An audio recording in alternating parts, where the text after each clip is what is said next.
church family, be with everyone who has whatever maladies or issues in their family. Send your comforter to be with them.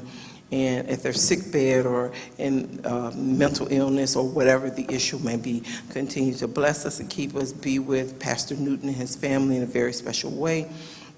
And for those things that I failed to mention, fail not to bless, and continue to be with us. Let the words of my mouth, the meditation of my heart be acceptable in your sight, O Lord. Amen. Amen.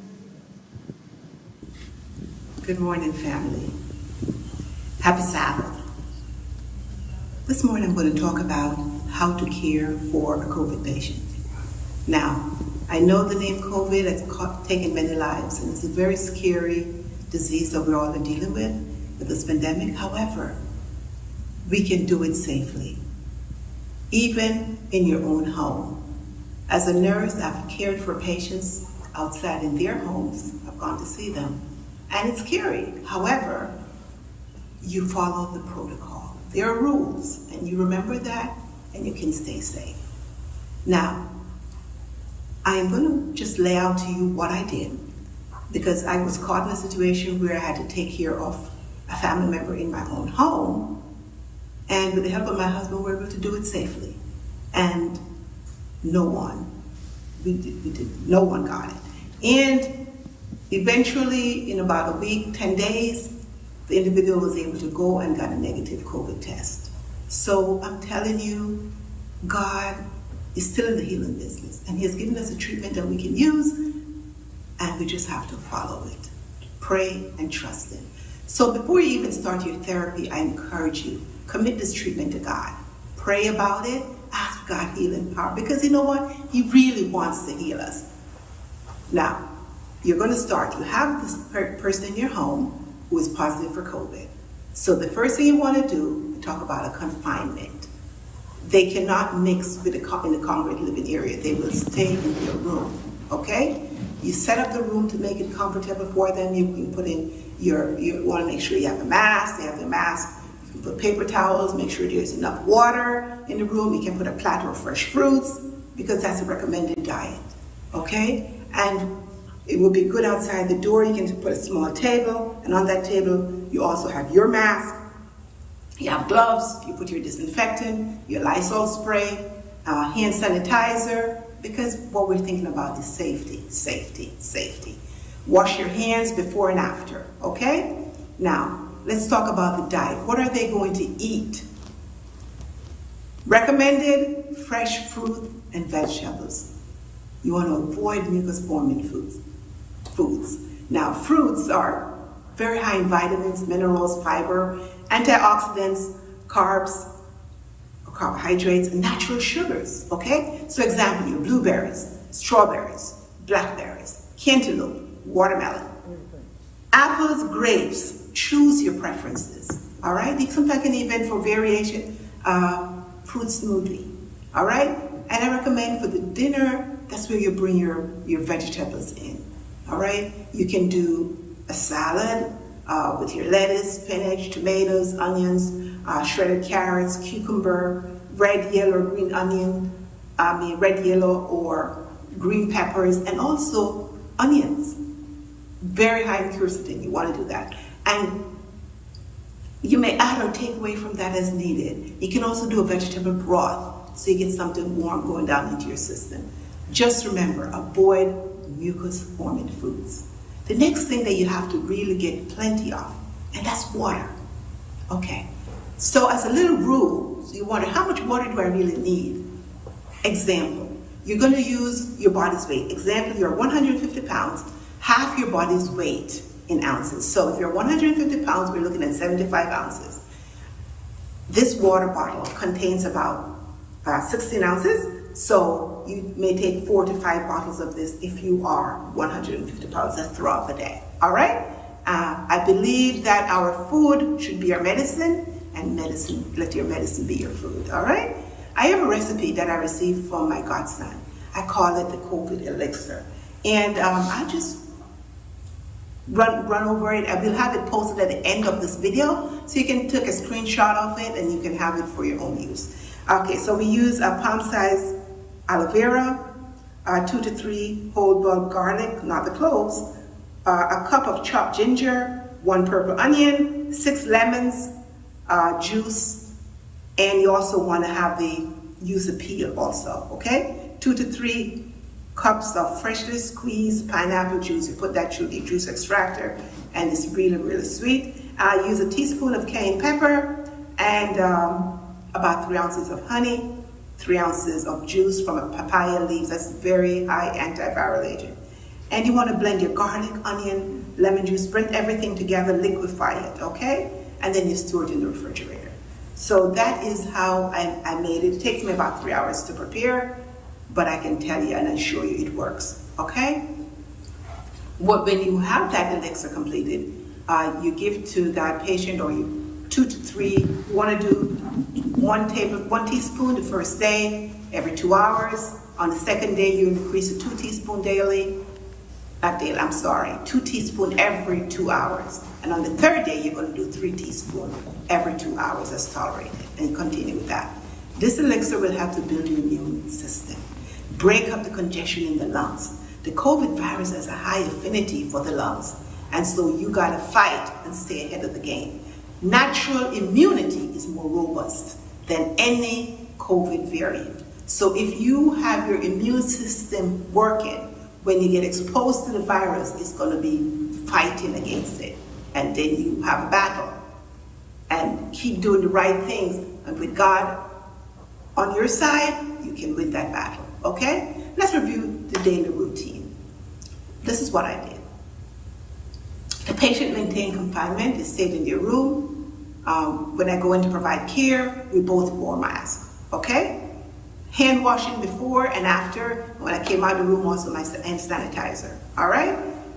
For breakfast, I gave 16 ounces of warm water with fresh squeezed lemon juice. Okay? That's taken on an empty stomach. It works really good. It helps to clear the system, get your body working for the day. And not only with COVID patients, but that I do that as a regular routine. So that's something good to practice. The next thing you want to do is open the doors and the windows. You want to get ventilation in the house. You know, you got that virus. You want to flush the air out even when you run the AC. I don't mind. I open my doors and I get fresh air moving through. All right. I recommend that a patient went outside, sit in the sunlight for about 30 minutes. You know, the darker your skin, the longer it will take for you to get vitamin D. So you want to get vitamin D, plus it's warming, and he said it felt good, okay? So that's what you want to do. And he's getting the fresh air, taking deep breaths, expanding the lungs, very important. Rest is also important, so you want to take your rest daily, make sure you get adequate rest. You probably won't have much energy to do much more anyway, so resting is important, all right? You want to take your water 15 to 30 minutes before your meals. And the reason for that is that you don't want to take the water right before you eat, because your enzyme for digestion that's needed, and now you're diluting it. And so it will not be able to break your food down and you get the maximum amount of nutrition. So that's why you want to space your water away from your meals, all right? I also did the hydrotherapy, all right? And what that is a steam inhalation treatment. And I got the boiling water, put it in a basin, and you can use 3 to 5 drops of the peppermint, essence of peppermint. If it's too strong, then you taper it down the next time. It depends on your preference, all right? And if you don't have the essence of peppermint or peppermint oil, I use the vapor rub, 1/4 teaspoon. Put it in the boiling water, you'll get a lot of steam, and you don't want to put it on your lap. You put it on the table, you bend your head over it, cover yourself with a sheet so it makes like a tent, and it will be filled with steam. You'll be sweating, you have a towel, cough, your nose may run, whatever happens, you want to get rid of that mucus. And so this is how you do the hydrotherapy. Very, very effective in getting rid of the secretions. Clear and also clean your eyes, your lungs. You may cough, you may bring up secretions, you may gag, you may vomit. It doesn't really matter. You just want to get it out, okay? All right. Now, the next treatment that we do is the fomentation treatment. And what that is you will get, it's a way of covering the chest with the hot towels. The hydrotherapy works for the upper airways. The fomentation treatment works for the lower part of your lungs, okay? So you get a dry towel, you wrap that around the patient. Now, after you have wrapped the dry towel, you have your boiling water ready. You're gonna wet another towel with hot water as much as you can, you can tolerate it. Squeeze the excess water out so it won't be dripping because it's warm water. And then you will take the towel, you're gonna wrap it around the chest area, working on the lower area, wrap it all around. The size of the towel will depend on the size of the patient. So if the patient is large, you'll need a very large towel. If you don't have a very large towel, use a couple of towels. You're gonna wrap the wet towel around, no dripping water, of course, and then you put a dry towel on top of it. Why? You want to trap the heat. You want the heat to penetrate the lungs. And you're going to do that treatment. It's tiring, I must admit to you, but it works for 20 to 30 minutes. You change as often as needed. And you encourage the deep breathing. Make sure they're wearing their mask. You have your mask on, deep breathing, and you want them to get that into their lungs. And you've got to continue that for, say, 20 to 30 minutes, okay? And that will also bring the relief. You're loosening the secretions in the lower part of the lungs, because when you're using the warm towel, it increases circulation, the blood supply, and that's really important, okay? Now, at night, I recommend what we did. We put a slice of onions to the bottom of the feet. Wrap the feet with saran wrap, and then apply salt.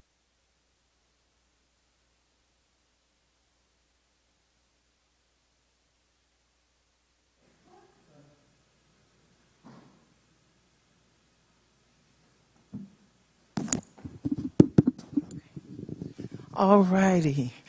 I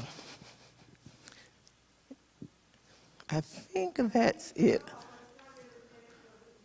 Oh, okay. Well, we're going to move forward right now. I don't see the person I had to sing, so we're going to go right into it. Brother Gray.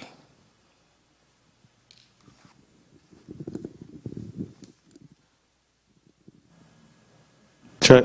All right. Thank you for that information. A lot of what you shared was directly tied into what we talked about this morning and the mental health. You noticed that, right? So that's amazing. My mom is a nurse too, so everything that you said up there, I'm used to it. And of course, she's Jamaican, so we used to do the white rum on the chest and at the bottom of the feet. That's after sunset conversation. Good stuff. All right, guys. So I'm going to transition from picking on my young people, and now I'm going to talk about my older folks. I wish there was more of you guys here, but maybe you're watching online. But this afternoon's conversation is going to be a really, really good one, because we're going to see a lot of connection to our children, and it's going to be painful. It's not going to be something that you necessarily wanted to find out, possibly, but it is very necessary information. So again, the topic of this afternoon is geared more towards my young people, my older people, on how it is directly connected and related to the youth. The hell I'm trying to avoid is the hell I've created.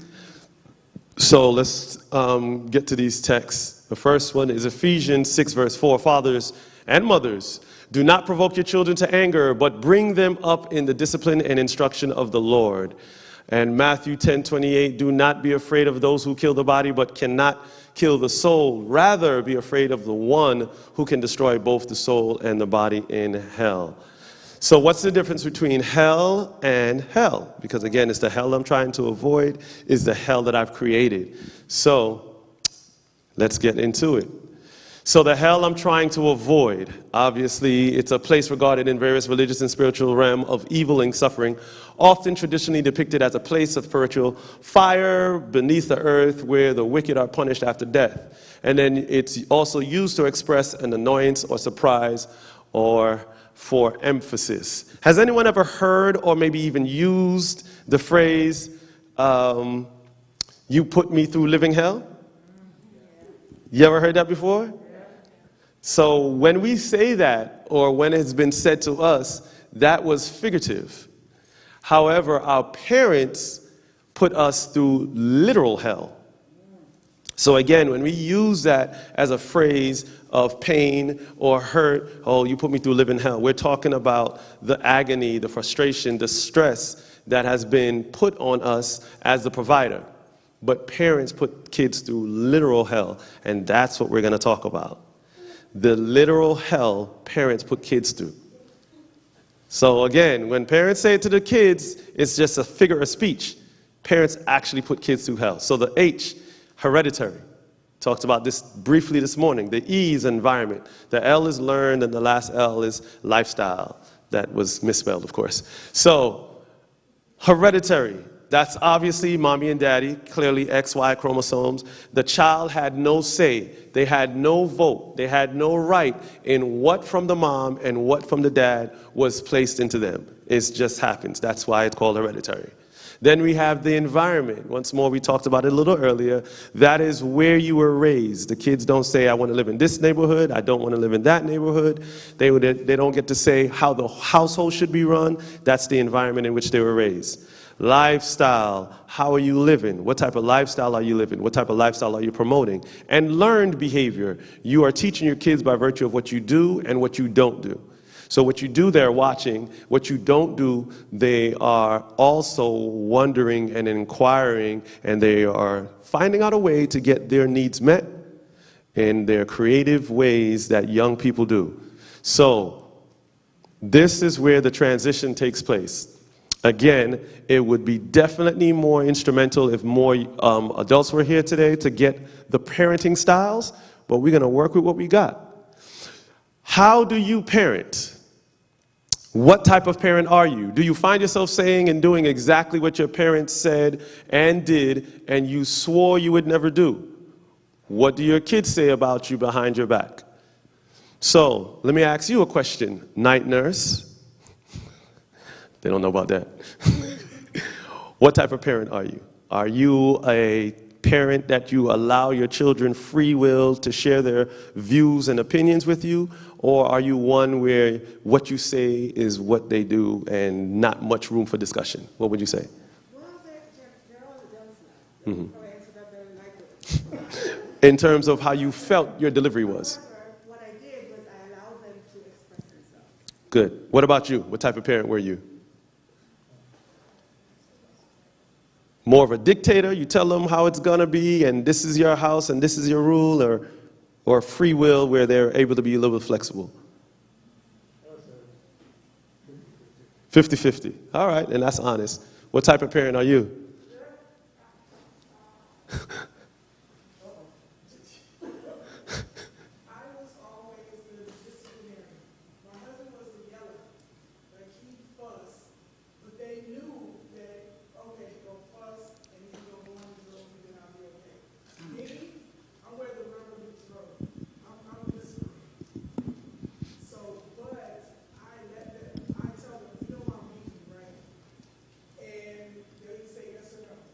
So it was kind of, I say a bad things. Like they know why I'm beating them. Before I beat them, I'll ask them, you know why I'm going to beat you, right? And they'll say yes. You know, you got to understand. Would you agree with your mama, or is she giving herself a little bit too much credit? No, this was not mine. This was mine. Oh yeah, that's right. So your mama bounced. Yeah, she knew I was going to get her. I'm going to wait till she come back to ask you that question. Brooklyn is yours, right? Yep. Sister dance, hand dancing. I saw you this morning, girl, getting it. So you heard what your mom said about the type of parent that she is? Is she right? Does she give you a warning before you're about to get that belt? Or does she just kind of just bring it on you? She warns you? Okay, you got a little credit right there. Okay, I give you that. All right, so now here's a time when you guys are going to ask yourselves, try to see if you can identify the exact, there's 4 different types. I want you to see if you can identify the exact type of parent your parent was or that you are. All right, so here we go. We have the authoritarian, the permissive, the uninvolved, and the authoritative or the democratic. So, the authoritarian, the first parenting style, that's when the parent expects children to follow strict rules, does not explain why rules should be obeyed, punish children who disobeys rules, are controlling, power-oriented, use verbal threats or spanking. Does anyone identify with authoritarian? Or your parent? You identified as that? You feel like you were, or your parent? Both, mom or dad? Which one? My mom. Your mom? Okay. What about you? What your parent? Would that authoritarian? Most like 7%, yes. More authoritarian than not. One. Mom, dad? Gotcha. Do you identify with authoritarian, Pastor? No? All right, you're trying to process and you're speaking it out loud to see if you can make sense. What would you think? No, see, my dad was kind of like this, but at the same time, he never touched me. I didn't, like, his words alone used to just make me cry. So I'm trying to, no, let me attend. This is the verbal. Yeah, so I would put him in. What about you?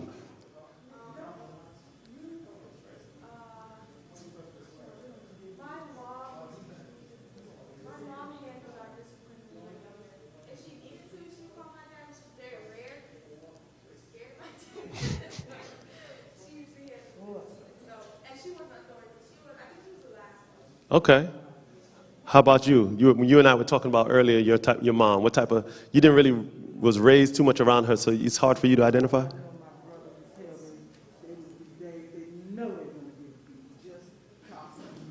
Just, okay. All right. So,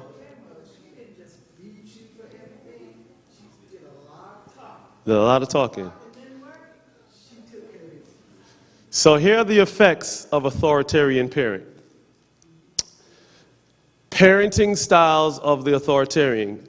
Children, the effects of parenting style on the child. Children are typically obedient. Typically.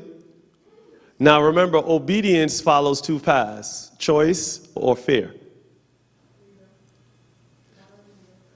Proficient, they're typically good at what they do, and this is once they're moving towards the phase of life.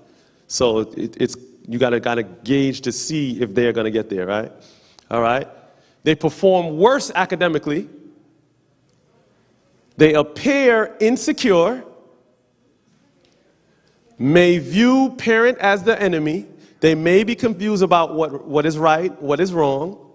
And they have declined levels of happiness and self-esteem compared to children who do not have authoritarian parents. So this is the effect on the children from authoritarian parents.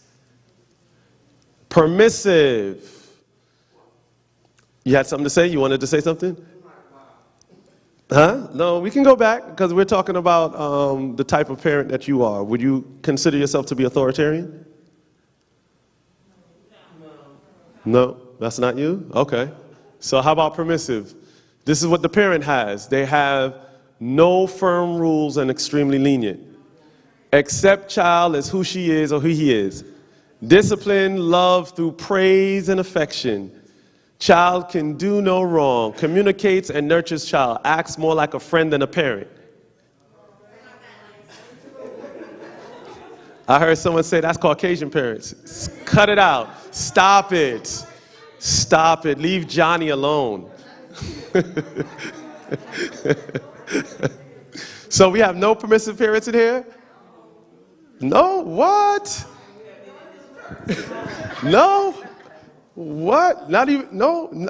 Oh my goodness. So, okay, we have one. Which one of your parents would be the permissive one?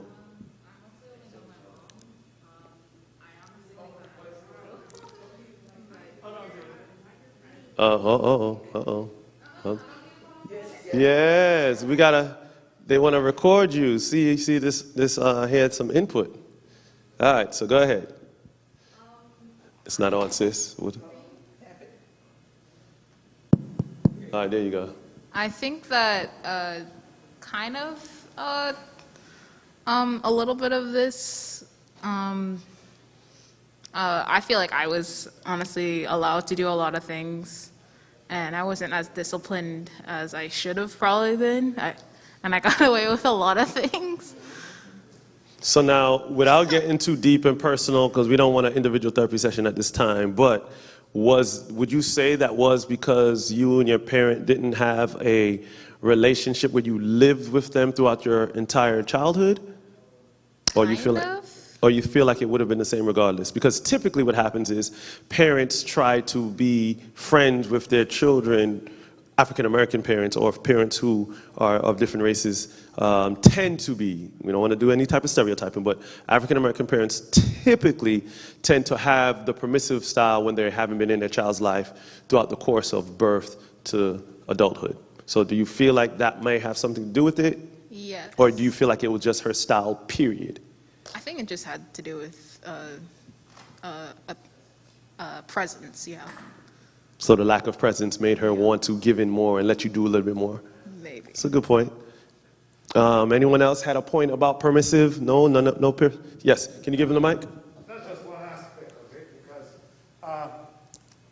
permissive parents in most instances is due to the fact that they do not want to replicate the kind of parentage they had. And so therefore, I'm not going to raise my child the same way, but they become less disciplinarian with their children, and more permissive. And that way the child somehow controlled the parents' reaction to whatever they do and gets away with more. That's a great point, and you have a very valid point. There's a difference, though, between allowance and permission. So when you have a permissive parent, the child runs the show. When you're a lenient parent, you give some leeway and you allow. So that's a very good point that you make. Yes. I want to also talk about the absentee parent. A lot of us, especially in minority groups, is the fact that we're so busy getting our hair done and our nails and our lashes, we leave our children alone to raise themselves. And then when we get to the house and they haven't done what we wanted them to do, then it's almost abusive, because now I want to jump down their throat and I want to jump on them, but you haven't been there to raise them. And so I find that is a lot. I used to teach in an elementary school, and most of the kids that I dealt with were right out of the hood, and they only understood when I looked at them and said, we going there today? You know, like you had to go there with them for them to understand. But then on the other hand, I let them know that I love them, I care about them. And I had a student tell me I was the only person that had ever told them, and this student was in 4th grade, that had ever told them that I loved them. And again, it's important to note, especially for those who are watching online, this is not an absolute. Nothing that we're saying here is an absolute, you must be X, Y, and Z. This is just some guides and some, research that had been done to make this how it appears. So to your point, when you were saying earlier, your son didn't present as such, he may have one or two, or she, or whomever, but you don't have to present with all of them, or if you're absent of any of these does not mean that you are not that person.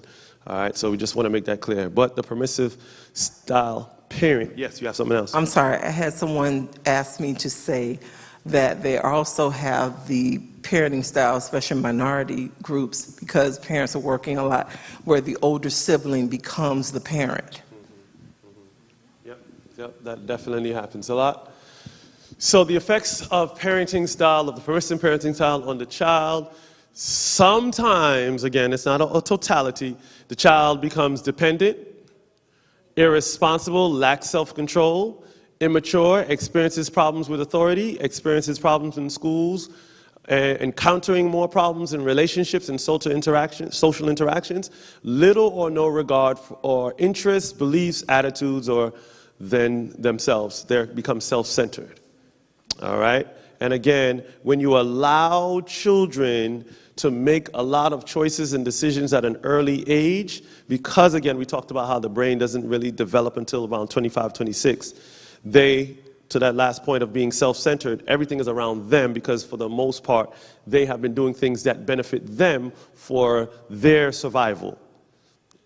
Alrighty, so how about the uninvolved parent? So Sister Woodard, that's what you were talking about earlier, that parent that either leaves the child home by choice because they want to party, they want to go out, they want to do their own thing, or they had to work. Like my mom worked 3 jobs, so I had my siblings who really kind of raised me to a large degree.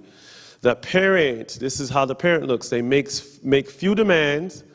They're distant, always too busy, but often has time, priorities out of order. So like to your point, they're too busy for the kids, but they got time to get their nails done, or their hair done, or hang out with their girls, or go play basketball with the homies, or go to the gym.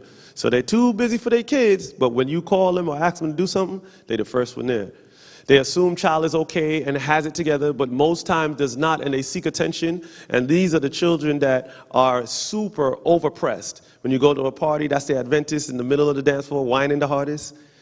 When you go out to the clubs or go hanging out, they're the one who wears the most jewelry. They want to be known, that overly attention seeker. Yes. Low responsiveness to child, detached from child, but fulfills his or her basic needs. So they'll do the basics, food, clothing, and shelter, but that's it. Just very bare minimum. And in extreme cases, parents reject or neglect the needs of the child. Again, they're just like, you know what? You will be all right. You know, they really don't get involved in the intricacies of the child. I used to teach in DC public and private school system, like I said, and one of the biggest problems was parent-teacher conferences. They just would not come up. They would not show. And when they did, it was like it was a bother. They had just come from work. Like I was bothering them, taking them away from relaxing or doing something to tell them about their child. So they would come in mad at their child for not behaving and then mad at me for disrupting their program or their time or whatever they had doing. So it was a real serious situation. So how about how it affects the child? Their child may feel neglected, abandoned, and have a low self-esteem. They may fear becoming dependent on other people, lack self-control, tend to exhibit more delinquencies during adolescence, emotionally distant, often withdrawn. Typically feel insecure or increased fear, anxiety, or stress due to lack of family support and have an increased risk of substance abuse. Do we have any uninvolved parents in the house? This is the part where nobody typically volunteers and says, yep, that's me. It's not the most glorified category whatsoever, but again, some is choice and some is circumstance. My mom had to work. She was working 2 and 3 jobs, so to a large degree she wasn't involved. That you can relate? Sick, I had to work 2 and 3 jobs because he was sick and I still had to take care of the house and my kids. So a lot of times my sister or my mom were able to step in, mostly my sister, and we co-parented. And because of that, it helped me not to feel as guilty for being away. But then she died suddenly, and it caused a major upheaval in my life, as far as missing her, because we were very close, and my kids losing basically a mother. So it was very difficult, and you know, a lot of people may not know your story or how you are, but a lot of times you have rough edges. Even though you mean well, it's just the presentation. And so that's something that I know I've worked through and I'm still working through to get better. But my heart is always pure, even though the delivery, so I always tell people, charge it to my head, not my heart, because it's not on purpose. You got somebody who needs to say something. I do not classify her as an uninvolved parent. You were very much there. Like for me, your actions showed you being there. Even though you may not have physically been there, what you were doing through your actions showed for me. I'm going to speak for myself. For me, this would be more so my dad because of him not necessarily being around or kind of showing those. Loved him, but because of what he went through growing up and how he was raised, I would classify him more as the uninvolved parent for me. So you both hit on the point that I was transitioning to. And remember, we talked this morning, and the whole conversations this weekend, hurt people hurt people.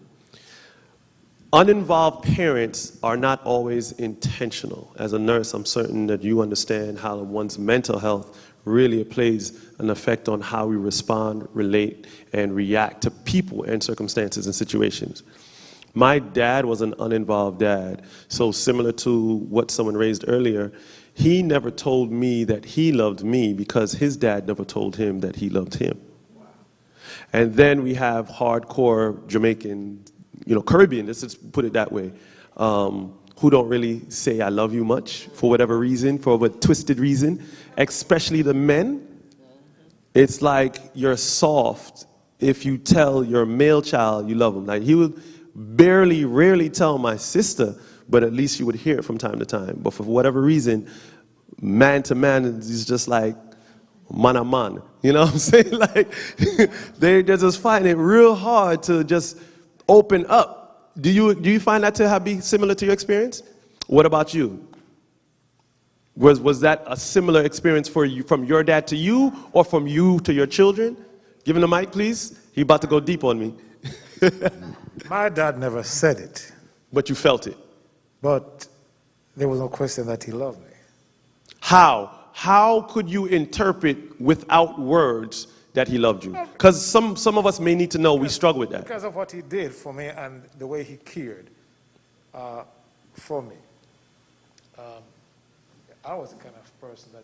Put the mic, sorry. I was the kind of person, if you're gonna discipline me, I'm not gonna be there.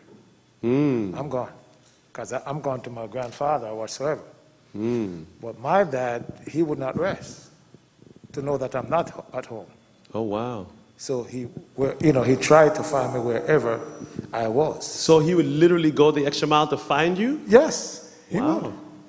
He would, even though that was a rival because I didn't want to get no spanking. And he said, if I misbehave, I'm going to be spanked. But he was more concerned about me being at home Wow. than the spanking. Now, we'll deal with that later on. Wow. So, the expressive nature of Caribbean fathers to their children, not all, in terms of saying the words, I love you, is different. Can you kind of speak as to why it's different between an African American and Caribbean? Well, it's the way they were raised. It's the way they are raised. People easily say here, I love you. Some are genuine, some are not. And that is to be given. And so, as Caribbean fathers, it's not an expressive words you hear. Now, then some of those who were educated in finer schools and recognize the importance of that will try to exhibit it. But those who were not, saying it was not something that come off their lips quite easily. And that is that. So we learn from experience. Yeah, we learn from experience. Did you struggle with saying the words that you didn't hear? Mostly. I appreciate the honesty. Mostly I did. And there are times in which I may say it, the mother would say it more. I mean, women are more expressive. Some of us are not too expressive with words. And that's another situation. So I did not say it as often as I should. And I often got criticized and condemned for not saying it. But then, I've shown it and I've tried to carry it forward without having to say it. Does the saying actions speak louder than words really apply in situations like this? Yes, it does. Okay. It does, and the child gets a complicated analysis when he hears others say it to him, to their children or to them or whatsoever. And it gives a mixed signal to the child that if the father doesn't say it, then he doesn't care or he does not love them. And so they have to decipher for themselves which is true, which is not. And so that's the way it is. Well, that's good. That's good. I appreciate that. Unlike your dad, my dad would beat me for whatever I did and beat me again for not being home, for the beating. So that was good. But again, just to make sure it hits home, uninvolved parents are not always uninvolved because of choice, emotions, because of fear, because of circumstance. Some people remove themselves. I'm one who, rather than trying to be in a place, I don't like arguing because I grew up around it so much that arguing it does something to me. It does something not good either. So I would leave and try to calm down and then come back. But I don't like arguing. I don't like being in a space where they're arguing going on and so on and so forth. I'm going to go here and then I'm going to go here. Sister Woodard, you still have the mic? Can you pass it right there, please? Yep. I was just going to touch on the point that I think you said it, of Caribbean parents being Caribbean fathers being really opposed to saying, I love you or showing affection to their sons, because men are usually raised to think that vulnerability equals weakness, but it's kind of backwards to me, because we show affection to, our daughters, and then our daughters grow up looking for that in a man, but the men of their generation wasn't raised to show affection. So then, it's not just a youth problem, because now it's carrying on into adult life as well. Good point. Hold on. Keep the mic. Because today we're picking more on the adults than we are the youth. The other three presentations were more geared towards the young people. So we're talking about our adults, because what they need to understand is how they did or didn't do what happened shaped us. So as a result of your experience, how were you shaped, and do you struggle now with picking a spouse for yourself because of what you had or didn't have in your dad?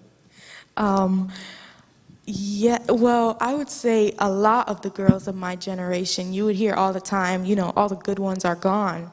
And that's because the generation that was raised for us to, pick from, it's very few of them that, show vulnerability.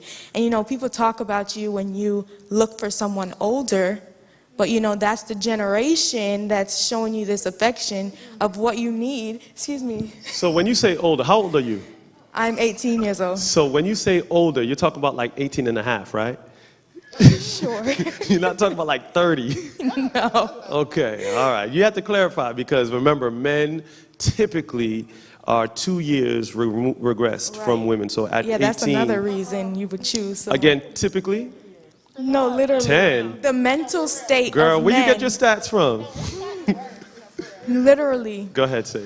Yeah, I would say, you would hear it from, and she's not even, in our generation, but you will hear it from her too, and I'm not trying to, toot our own horn, but our mental capacity and how we think and how we know, we figure out our lives, I feel, way younger than men do. 2 years. Give us 2 years. No. I would say about 10 years. Nah. It's a large mental gap. It's a large mental gap. Mike over there, Mike goes that way. A lot of it has to do, there are many factors. It's no blanket, but it's demographics. Because if you think about people in this type of Florida is different than North Florida. You see what I'm saying? You go to Jacksonville and Tallahassee. No, but what I'm saying is demographics play into this. You know, all right, so just sharing a point, but I'm gonna let you go back because, yes, go ahead, bro. Oh, all I was gonna say was, so my dad, he's Jamaican, saying, and he wasn't opposed to saying "I love you." I've heard it a lot, but I feel like it really digs into your love language, because words of affirmation wasn't necessarily mine. So him telling me "I love me" didn't mean "I love you" to me. It was the actions that he showed to me that were. So I feel like parents, in that sense, that, you know, he felt that as if his father loved him, because he went. Oh, and he even had to say it. You know what I'm saying? It's more, you pay attention to your children's love language, you understand how they receive love, because one way you think you're giving love may not be the way that they are receiving it. So that's all I wanted to say. That's a great point, but again, you also have to take into account that you don't know your love language until you find out about it. So what has to happen is I hate to use the word should, but it's good practice for those words to be shared to you so that you can know what it's like to receive it, because typically we give what we receive. So if you've received "I love you," now it's not that hard for you now to pass it forward, whether it's to your spouse or to your son. It will be a lot easier coming off the lips. But for me, when my dad never told me, I have 2 girls, I don't have a son. But in the beginning, it was a little challenging, but not really, because I was raised with women and they always told me. So they would say it first and I would repeat it back. But now when I had my own 2 children, and even with my girlfriend, who is now my wife, I didn't say it until she said it first. And then when she said it to me, I didn't say it back.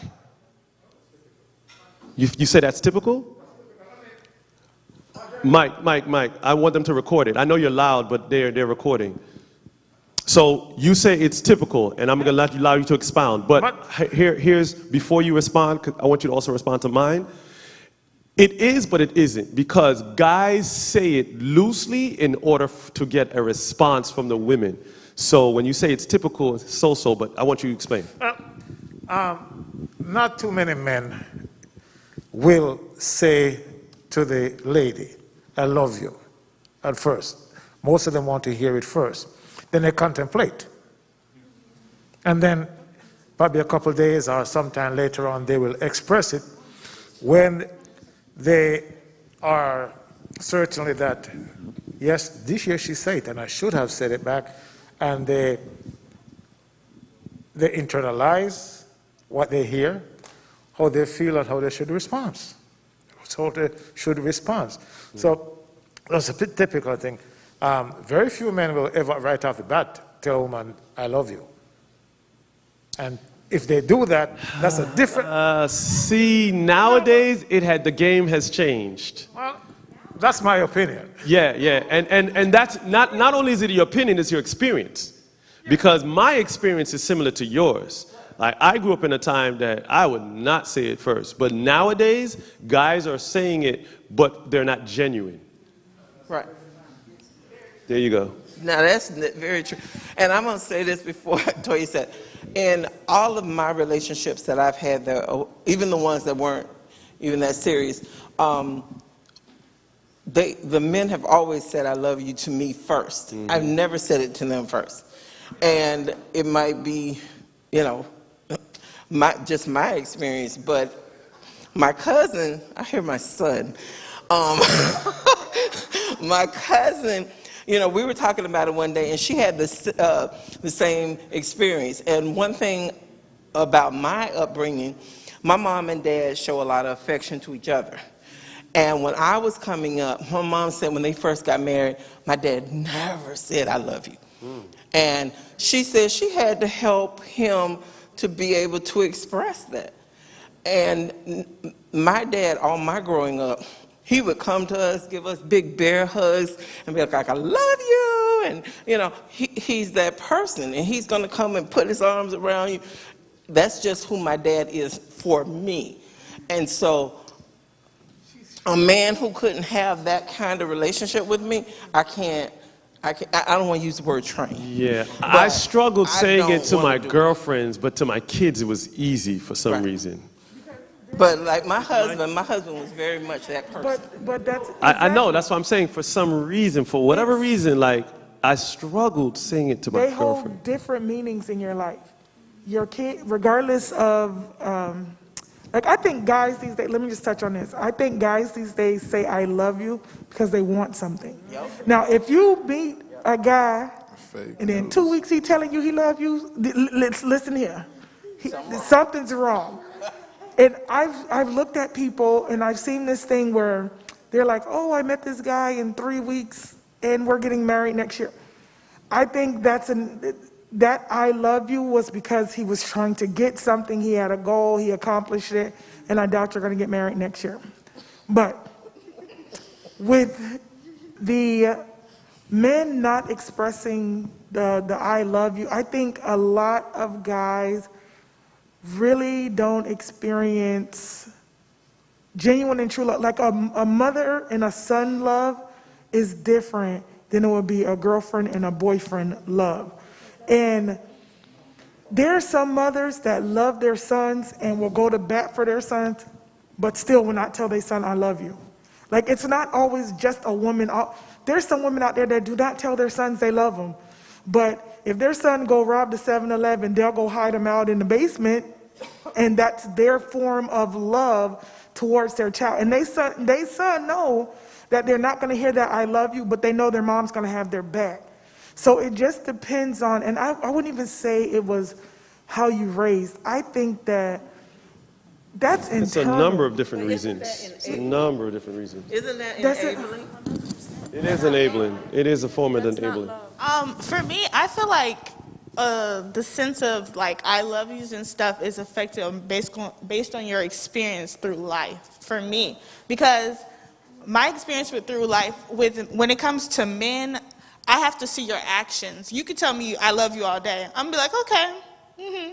But if you're not showing me like by being there and being present in my life, it's not gonna hold any value for me. So you can tell me I love you all day, but it's not going to hold any value. You sound like you got some numbers to pick from. Let me find out. Mom, we're going to have a separate session.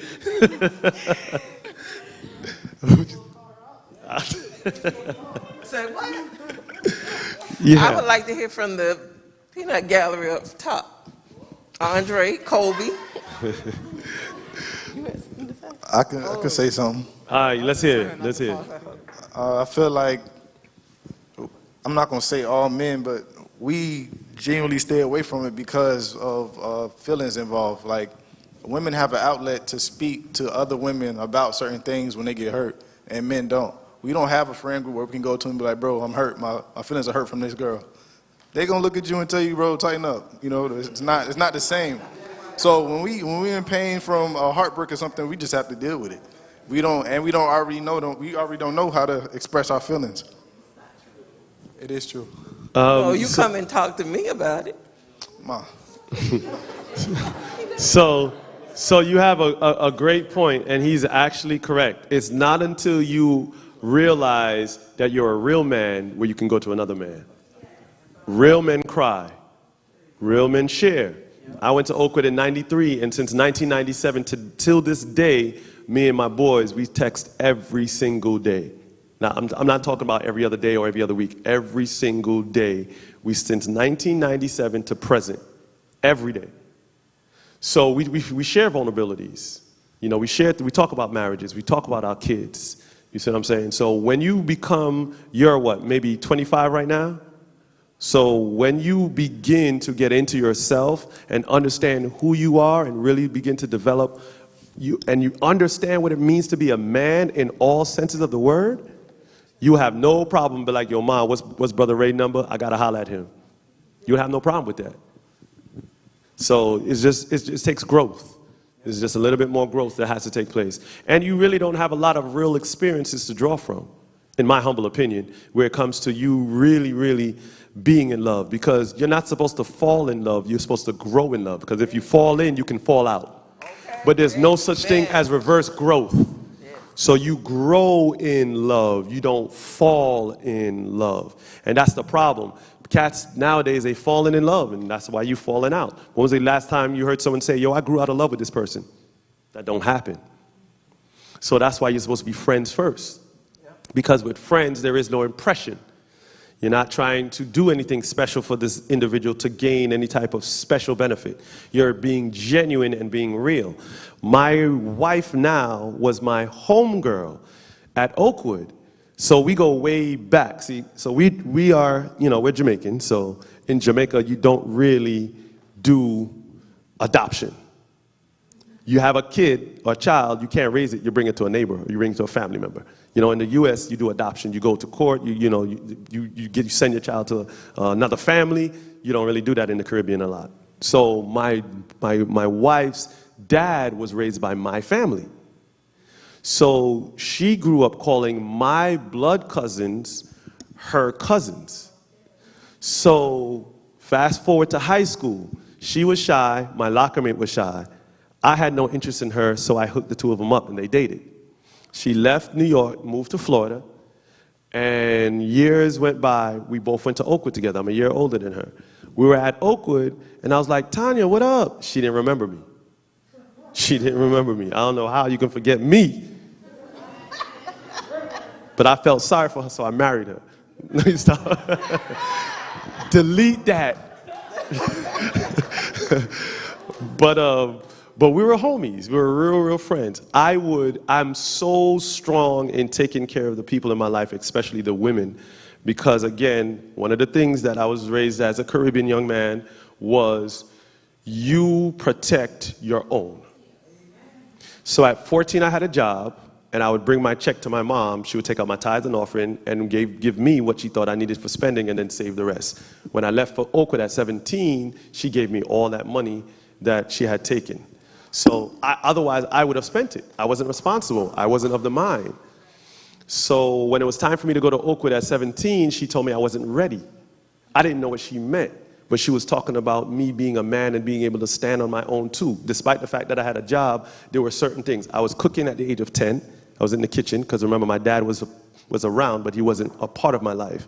I was raised with my sisters. I had 3 older sisters, my mom, grandma, and we were, all in the house together. But she said I wasn't ready, and she didn't explain herself because, again, there are some parents who don't feel like they need to explain themselves. My mom was one of those. You know what I'm saying? So I didn't know what she meant. So I enrolled myself in a community college. I got a job as a flashlight copper in the college. I was walking around with flashlights. Boy, I was serious, boy. I had to my job serious. What you doing? What you say now? Boy, I took that job serious. And then I worked on the weekends at this place called Caldor. It was like Walmart. And then I worked at nights cutting steel in a steel metal factory. So I had 3 jobs while I was in school. Got a 3.0 GPA, and I was struggling in school, but I was dead focused on going to Oakwood. I needed to get out of the house, needed to leave New York for many reasons. And I bought my mom a car from the monies that I was working. And I did everything that I thought meant being a man and being super responsible. And when she told me to do something, I did it. And even if she didn't tell me to do stuff, I was just doing it. And that's what she needed. That's what she wanted to see. She didn't want to have to tell me to wake up to worship. She didn't want to have to tell me to get up to take the trash out. She didn't want to tell me that I need to start saving my money and being more responsible. She needed to see it, to your point, like love. You see what I'm saying? So that helped me because when I went to Oakwood, I didn't have no family. I was in the South. So I left the hood in the streets of New York to go into racist Alabama. I don't know what was worse. You see what I'm saying? Because Oakwood protects you. You feel me? You went to the wood. Oakwood protects us. But there's a certain circle you can't get out that bubble. And I was at Oakwood in '93 where it was really, really bad. Real bad. It was a risk going to A&M. So it was really, really rough. But I say that to say that that experience and what my mom was trying to teach me without even telling me what it meant to be a man, because she's a woman. So she couldn't tell me how to be a man, but she knew what a man looked like. And when I started showing that, she was like, now you're ready, son. And then she let me go. So to your point, more experience, more time, more exposure, situation. Learned experiences are great, but nothing beats a lived experience. And that's why I keep saying you can go to school to gain an education, but you will never be able to go to school to gain wisdom. Wisdom comes through life, through experiences, through practice. So my dad, who has a 3rd grade education, left school in Jamaica to raise the family, is a millionaire by virtue of knowing how to hustle. You see what I'm saying? So I have seven different sources of income, but I have no job. I have a career, but I don't do jobs. Jobs are to make ends meet. Careers are your life. I have passions that pay, and it aligns with God's purpose for my life. So that's why I was saying earlier this morning, you young folks, y'all got to find out what your passions are, because you're doing yourself a disservice by just going through the motions, and then you're going to end up being 30. You and I were talking about that just last night. You're going to end up being 30 or 40 years old living in your parents' basement, especially if you have a parent who is the submissive type or the permissive type that won't kick you out to teach you how to live. And you're just doing yourself and your future spouse a disservice because you don't know what it means to grind. So my dad knew how to hustle and how to save, and he went out there. He didn't do it the right way. He didn't always do it the right way, but he bought houses and property and all of that. And you have one house in New York, you pretty much $500,000 by the time you sell that. You see what I'm saying? Because houses right now is ridiculous. Yeah. So, and he was able to do that. And do different things, and he didn't necessarily tell me he loved me, but he showed me through different actions and different things, and I learned from him by what he did, and those are some of the life lessons that he taught me, and I was learning without even knowing I was learning. Sister Woodard. Okay, there are a lot of guys out there who they get their grind on and they're working and everything, but at the end of the day, they are mentally inept. As far as very immature, trying to see how many chicks they can get, always flashy, I got this, I got that, but you don't have a heart. And for me, I need a man with a heart. So let me share something very disrespectful but true. Women make it easy. Can I be honest? Yeah, please. Without insulting? My sisters, y'all make it easy for us. And when I was at Tallahassee, when I was at FAMU, the ratio was 21 women to 1 dude. 21 to 1. So the girls were not only fighting for attention and for a dude, they were willing to compromise. And they were willing to go worse than a compromise. They were willing to settle. So to your point earlier when you said all the good guys were taken, do you know that at Howard University, women, I didn't always wear my band. I told my wife that more girls holler at me when I have my band on. Do you know why? They don't have to commit. No attachments, and what you just said, all the good guys are taken. So if I am single, something is wrong with me. If I'm taken, I'm good, so you have to take me away from my wife to get a good dude. Wow. Ain't that flawed in the thinking? Yeah. So there's a difference between understanding and agreeing. As no way in hell I'm going to agree with that, but I understand.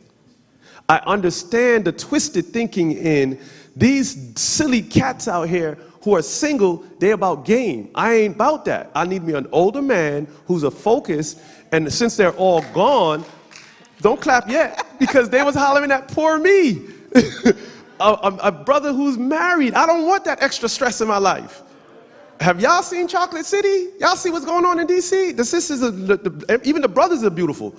So I used to model, and my own wife was trying to talk about, hey, invite your friend over. Why? We ain't having Bible study. She wants eye candy. But we just have that open relationship, but like, yo, your friend is fine.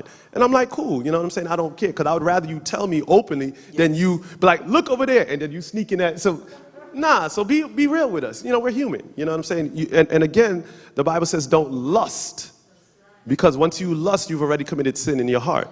But it's okay to acknowledge that God spent some extra time on that beautiful creation. That's fine. That's fine. There's nothing wrong with that. So to your point, Sister Woodard, and your point as well, the young ladies, and we touched on it a little bit today, you guys, or not you guys, they have created this image where they're not waiting on the guys, they're going to get them. And I don't know about the guys of now, but I need a fight, I need a challenge. Because anything that comes easy to me, I don't want it. Because if you said yes to me after me just spitting lines to you for 3 days, how many other dudes have you said yes to? Yes. And what makes me that much more special than them? Correct. You see what I'm saying? So how I treat the women in my life, when my girlfriend at the time, who's now my wife, was dating, I gave her my car to go on dates with dudes. Because I told her, I refuse to know that you're out there, don't like this dude, not having a good time, and he's trying to take advantage of you, and you're stuck to the mercy of him because you drove with him.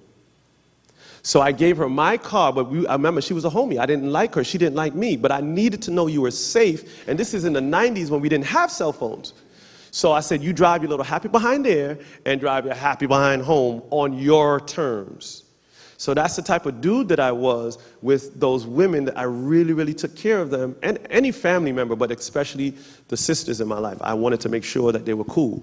So the brothers, to your guys' points, we're not doing that no more. Like, chivalry is dead. Who opens doors anymore? I do, but I don't see that often anymore. No. I tell my wife, don't touch the door, and I run around in the rain, an umbrella and everything, and try to open the door. She's one of them hardcore, hard-headed Jamaican women. Well, I want to do it myself. And I'm like, dude, can I feel good about me? Let me do this. Sister Woodard. Well, you know, by you mentioning that, I was at Oakwood the late 80s and the 90s, and my husband was my homie. Prior to us, and I had no interest in him at all, but he used to let me use his car, and he used to make sure, hey, I'm checking on you, whatever. And yeah, it worked. Yeah, it did, because we grew a friendship, and then we grew in love. There it goes. Because I didn't fall in love. He was not my idea of who I wanted to be with. But he broke you know, everybody has like a type. He was not the type that I had ever dated. He was totally the opposite. But he was the one to be there, to look out for me, and it made an impression. He opened the doors. He would make sure that I got home safe. He's like, just check in, you know. Right. And that I appreciated. So here's my thing, and we're going to move on and close in a few, but dating should be like building a house. If you build a good, strong house, the very first layer is concrete, the foundation. On top of that concrete, that's where you put the wood fixtures. So now when the winds blow and the storm comes, that concrete foundation in your relationship is friendship. On top of the friendship are the wood fixtures called relationships. So when things get rocky, that relationship may blow away, but that friendship should always remain true. That concrete foundation ain't going nowhere. What's happening now is my brothers and sisters, they ain't building with concrete. It's straight wood off the gate, and they building in sand. So it's a little puff, and that whole foundation is done, and then you're not able to talk to your quote-unquote friend? That should never happen. Every last one of my exes, and there's only 2 of them, I married the 3rd, I'm cool with. Now, I ain't gonna be an idiot and call them up and be like, hey girl, how you doing? I'm not that dumb. Now, I used to make those mistakes. But we're still friends because we had that concrete foundation, which is what is true. If you are in a relationship, you have to first be friends. How do you meet someone online, and then you date, and then you, like you said, marry in a short period of time? I dated, including engagement, my wife for 8 years. No. See? And I knew I was going to get that response. But guess what?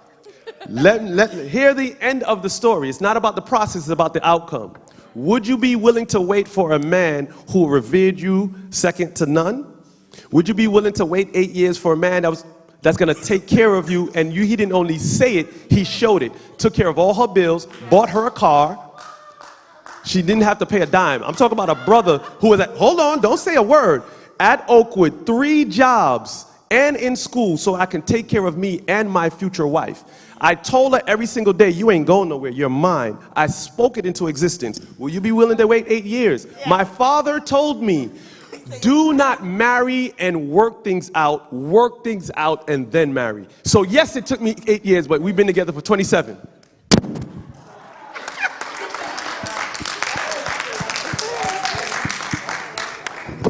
You ain't willing to wait? You better sit your happy behind down. Well, I mean, you know what? And to your point, I agree. There's not a lot out there. There's not a lot out there. But yes. All right, so for a moment, I want us girls to stop talking about, oh, the men, we need this men to be this way, we need the men to be that way.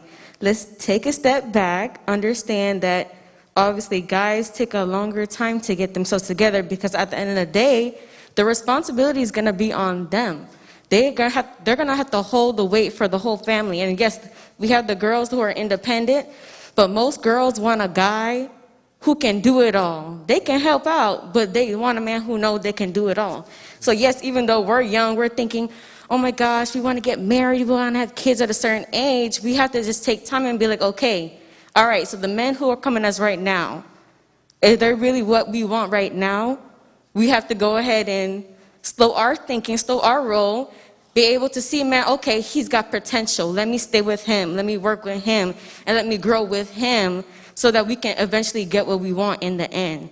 Because we can't rush things. Yes, we want that in a man, but at the end of the day, you can't grow him. You have to be able to, you don't want to be like end up being his mama, you know what I mean?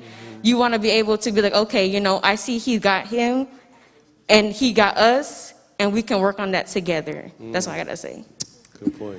But I would say, I'm going to say this because there's a difference between waiting and growing and us having those conversations like eventually, you know, this is our plan or whatever, and you getting comfortable. I'm not waiting for anybody for 10 years and you are not making those steps or showing me those steps of trying to move forward and to get married and stuff. I'm not doing that. I'm not wasting 10 years of my time. And if that's the case, let me know so I can get my life and how, you know, find somebody who has that same mindset that I do. Because a lot of people look at being unequally yoked as, oh, it only involves money. For me, it's emotionally, it's like goal-wise, it's everything.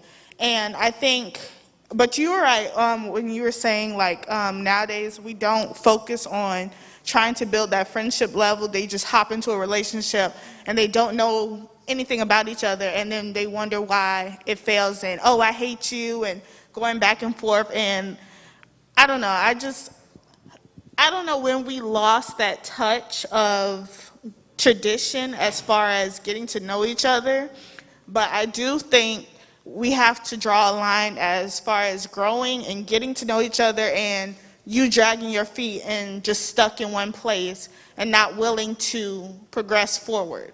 You raise a good point, but the problem is because you skip the friendship phase, you miss out on this telltale signs that are there. They're telling you what they're going to do. They're telling you the type of individual they are most of the time. You just so in love that you miss it. But you can only put up impressions, but for only so long. You're going to show your true colors, and by the time that happens, you're so into it, you're so blind, you accept the foolishness and say, oh, that's just him. That's just how he is. You know how he get when he mad. You know he hit me, but he really loved me. We start making excuses because you're blinded by the what is good. And of course, when you add another layer of certain physical things that you're supposed to not do until you're married, it definitely blinds us, and we miss out on a lot of different signs that are being put there. Hold on. She has the mic. Oh, okay, go ahead. I'll come to you in a second. Go ahead. I was going to say, touching on what Corinne said, she doesn't know when we lost that kind of thinking. Out of observation, I've noticed that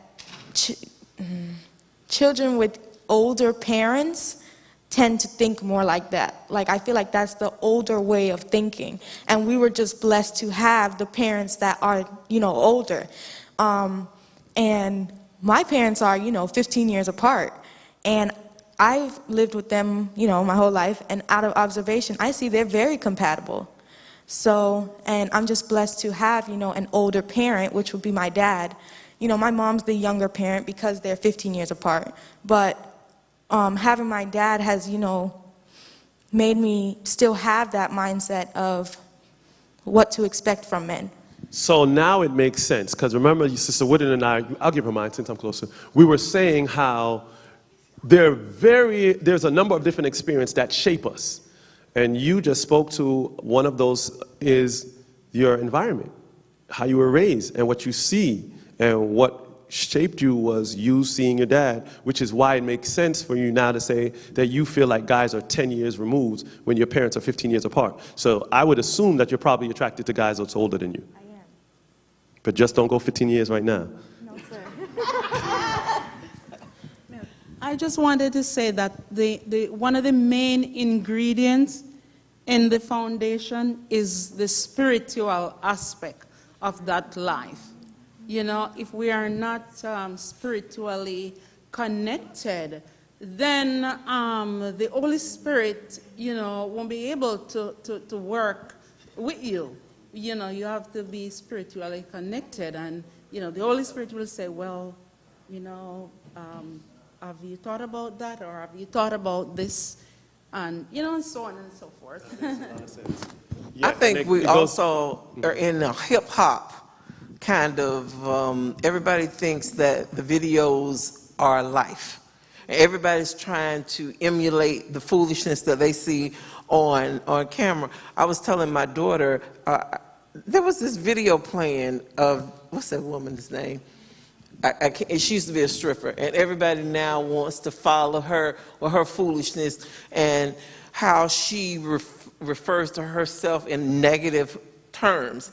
And I was like, this is absolute foolishness. And then these girls want to emulate this and how they even refer to themselves in negative terms. So I clearly got to come back and have more conversation and dialogue with y'all, because from our prior conversation where we started opening up and actually getting vulnerable, that was a good space. That's actually where I operate best, when there's no pretense, when we really let the guards down and we just can be frank and open and honest. I mean, and earlier the conversation when we were doing the roundtable discussions, it started getting there, but then right when we got comfortable with one another, it was time to transition. So you guys, I applaud you guys for what you're doing and for creating this space, but we do this on once a month in Northeast, and I encourage you guys to do it as well. And we just call it tabletop conversations. And it's all those questions, comments, and concerns that you can't ask your pastor or that they don't preach about from the pulpit. We have real open conversations with different individuals who are experienced, either lived or learned in whatever it is that you want to know. When I asked you guys what's the difference between cigarettes, vaping, heroin, weed, alcohol, caffeine, you know, we had varying different beliefs that, oh, this is bad, this is horrible, this is not so bad, but they're all drugs. They're all wrong.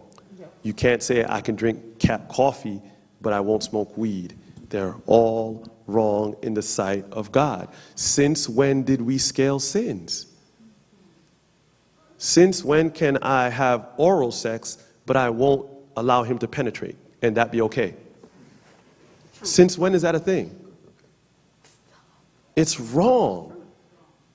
I don't know if y'all have homies that are in it, because I know y'all don't engage in this, but I don't know if your peer groups are doing this, but anal sex is the thing right now. Male and female. That is the thing. They're thinking that I'm a virgin if I allow him to penetrate anally and not vaginally. So I'm still a virgin. It is widely popular. Not just every now and then I'll get a case. Everyone is doing it. Male and female. I had a girl who was 14 turning herself into a boy, dealing with a boy who was turning himself into a girl. Why don't just stay who you are? It just doesn't make sense at 14. And her grandfather, she lived with her grandfather, he was allowing, and I can't say that you can stop it, but you can most certainly ask for help in trying to help her through that aspect of her mental health. That wasn't the number one or even the top concern that he had. It was the behaviors. Well, he didn't really get the connection that the behaviors that she's demonstrating is because of her thinking, her flawed thinking, and what she's allowed to do. So he would take her to Charlotte so she can go to these events that had individuals that were just like him or her. And this was before we even had the they language. They didn't have that. This was about 5 years ago. It wasn't even that language there. But it was so much confusion that I was dealing with on an everyday basis. And now they have a space for them. So now everyone is jumping into this space of, I'm safe here. Because, again, when things get tough, you want to find someone who will accept or understand. And the church is not going to be a place so that we accept foolishness. So they go out into the world and they find these different groups of people who will accept you. And gangs and the LGBTQ community is very accepting. And that's where a lot of my young people are finding themselves, even when they're in a state of confusion. They're not necessarily gay, they're not necessarily bi, they're confused, or they're questioning, why am I 17 and I'm relatively attractive, but no one is hollering at me? So they think that that means that they should go the other route. No, that's not what it means. But they're reducing themselves to thinking that, and because the same young lady that you just mentioned goes both ways. And so do many of the artists, and they're promoting this in their songs. So that's why it's so easy now. Look at my brothers wearing tight jeans. Back in the 90s, that was never a thing. But now, from the behind, you can't tell if it's a male or a female. Russell Westbrook has a line of skirts. He has a company. And it makes sense why he made the move to California. He now plays for the Lakers. He has a line of clothes, and his most popular garment right now is a skirt, a male skirt, a man skirt. And in LA and in New York, that's widely popular right now. So he fits right in. He's comfortable. He's in the perfect place for his business to flourish. He's going to be a multi-millionaire in no time because of the direction that we're going in. And he's not the only one. Ibaka wears skirts. All of these manly men, they're out there doing these things. And of course, you don't define a man by how they look or how tough and strong they are, but I'm just saying that this is more and more popular. They have men heels, high heels. They have men purses. So again, like this morning, we were talking about role shifts, if ever there was a role. The number one hairdresser is a male. The number one cook is a male. The number one hairstylist is a male. I mean, you know, and women are strongly and quickly rising to the top of what you used to consider male role. Mechanics, computers, engineering. Women are taking over companies, you know? So I don't know what that means in terms of where we're moving to and where we're going, but it's just a lot of confusion is what I would say is happening. And it's pushed by the number one most influential avenue that we must protect, vision, the things that we watch. So I have to end here on our last comment, but go ahead, share, please. My other thing with the whole gender roles thing is that, well, number one, we as women have more access to the whole education system. So we're also allowed to, I guess, be on par with males. Now, the spirituality part of the whole gender roles and I guess like the dress and behaviorist, that has started, the lines have been blurred a lot, but as we discussed earlier, there's nothing really wrong with a male being able to cook or understand how to sew, but there has to be like a balance between that. Great point. All great points. And like I said, I applaud you, Sister Woodard, for what you're doing with the young people. Continue this going, and I don't even mind jumping in when y'all get that popping to do, you know, be a part of you guys' programs during Zoom. I'm down with that because I love what you guys got going. So as we end up the parental part, the last one that I wanted to share with you was the authoritative parent. They're responsible, supportive of children's decision, guides and shows by example, willing to discuss choices they or their child makes. They want their child to be socially responsible, self-regulated, cooperative, have high expectations for achievement and maturity, and set rules and enforce boundaries by having open discussions and using reasoning. So you say that that's where you are?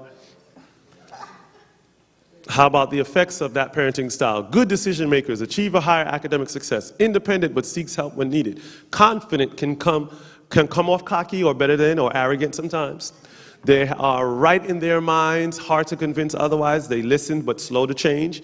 They're capable, successful, and they have better mental health, less depression, anxiety, suicide attempts, delinquency, alcohol, and drug use. Which parental style is the most effective? Authoritative and democratic. The uninvolved is the absolute worst, and the permissive or the authoritarian is in between. And again, this is not absolutes. It doesn't mean that if you're any one particular style, you're a bomb parent or you're a horrible parent.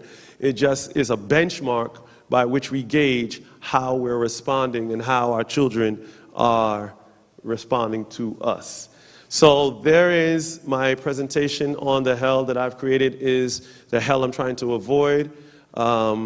Here's a clip of The Cosby Show. What type of parenting style did they use? Anyone know? I think they were the authoritative decision maker. Yeah, but they and you're right, but they were unique in including all different types, because at sometimes they were permissive. You know, sometimes they put their foot down, but in a joking way. You see what I'm saying? So they found a really, really creative way of interweaving all those types, and it worked for them. It may not work for all couples, because if one is strong authoritative and if one is strongly permissive, that's going to be a hard sell to make. There's another part of the presentation that I want to do for you guys, or give to you to do for your youth, is personality assessments, temperament assessments.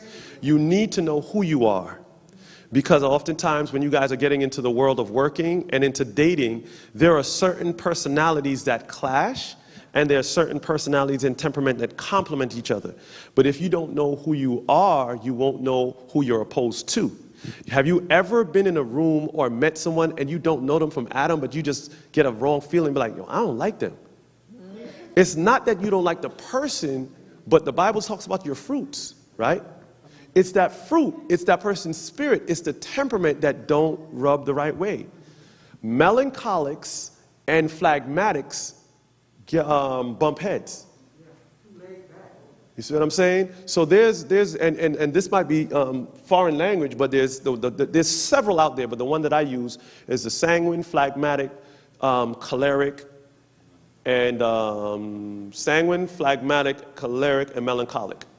Those are the ones that I use, that breaks you down into 4 quadrants. It gives you 20 questions so that you can identify your strengths, and 20 different benchmarks for you to identify your weakness. And I'll send it to you, and I'll teach you how to do it if you can't get me back here to do it. But we encouraged all young people between ages of 18 and up to take the temperament assessment, so you can start beginning to see where you are. And again, it breaks it down into work, school, friends, and relationship. So I feel like every one of you guys, and I do it obviously for those over 18, and we recommend every 2 years you get reassessed. So you have a primary and you have a secondary. You are born into your primary but function in your secondary. An example, I'm a sanguine.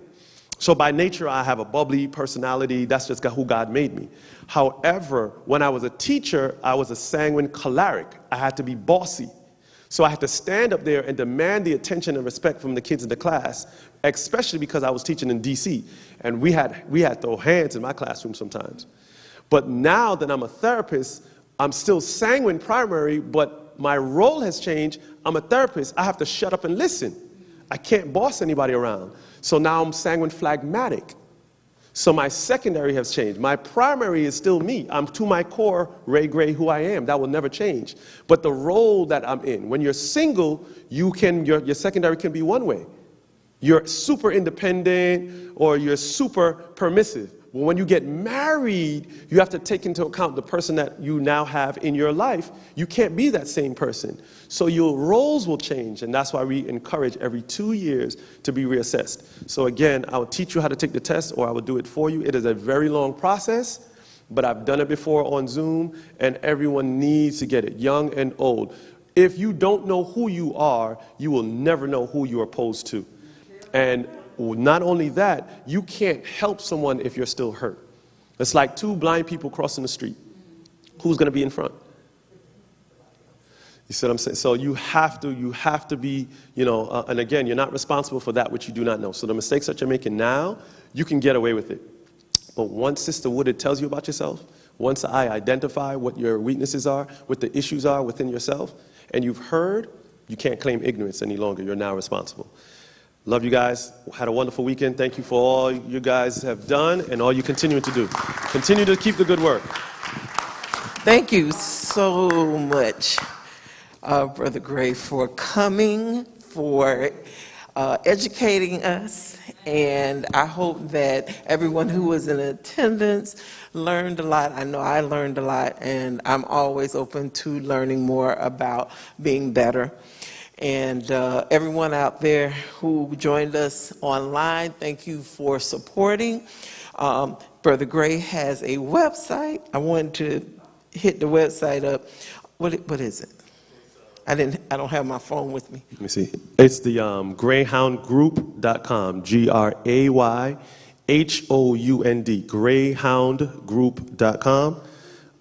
And basically what I've done is I created a space where young people can receive counseling, support, and I go around the world doing motivational speaking like what I'm doing now. But I use therapy by way of sports. A lot of my black and brown people don't like to talk, they don't like to open up, but if you get them on the court and we begin to unpack, if you get them, volleyball is the primary way that I use, because I have about 450 clients and about 400 of them are volleyball players. I also recruit. I played semi-pro volleyball, and both my daughters are on the track of volleyball. My 18-year-old got a full ride to Winston-Salem State, doesn't have to pay a dime. The school actually pays her to go to school above her scholarship, and in her contract is no Sabbaths ever. So you can't tell me that God is not going to open up windows, doors, and opportunities for you if you're faithful. If you stand for God, he will make others bow for you. She turned down Duke and Howard University and other major schools because they weren't honoring the Sabbath. But we found a whole list that was. And my 13-year-old, 14 now, she has interest from University of Florida, West Virginia State, and UNC Chapel Hill, and just other things. So I help my athletes throughout the process of getting monies, scholarships, and all types of help, along with having conversations and unpacking one's mental health. So it's the greyhoundgroup.com, and you can find me and information and have me fly out to wherever you guys are if you need help. All right, well, thank you again. I thank everybody for hanging out. I know it's been a long day. I want to remind everyone, Sister Fulmore's wake is this evening, and if anyone is going to be joining that, I think it's at the Deerfield Beach Church. So anyway, let us close out. If I could put one person on the spot and ask them would they give a closing prayer, it would be Mr. Stephen Gray. Would you please come?